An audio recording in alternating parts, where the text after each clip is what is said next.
दशम श्रेणी एवं द्वादश श्रेणी पिलामानकर परीक्षा फल गतकाली प्रकाश पाई। बहुत पिला से मार्क को नहीं असंतुष्ट अच्छा बर्तमान समय से चाहते केमी आमर मार्क बढ़ तो जो मैंने निजर मार्क बढ़ाई चाहते तो से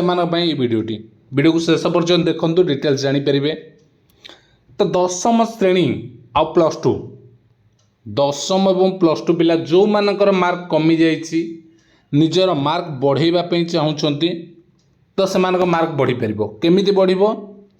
कौ प्रोसेस रे बढ़ से डिटेल्स वीडियो मु कहबी। जदि कार पर्सनाल किसी रही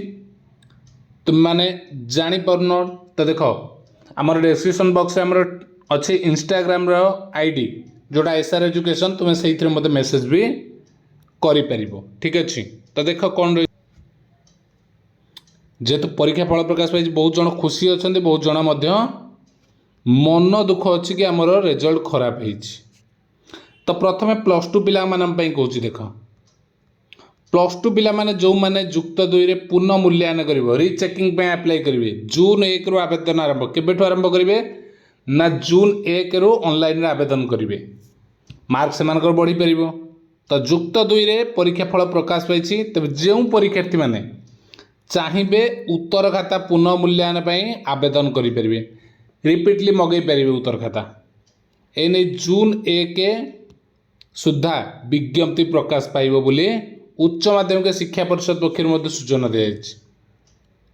तो 1 रु तुम अप्लाई कर प्लस टू पिला आ से मार्क गुड़िक पुनः तांकर जोड़ी होकर आसब से जून शेष सप्ताह इंस्टांट परीक्षा जो मैंने देवाक चाहिए से जो मैंने फेल होती। ओके दशम श्रेणी पे कौन रही देख दशम श्रेणी पे रही मे 29 रु ऑनलाइन चेकिंग आवेदन हम कौटी कौ वेबसाइट रे bscodisha.ac.in से chscodisha.ac.in भी अप्लाई करेंगे प्लस टू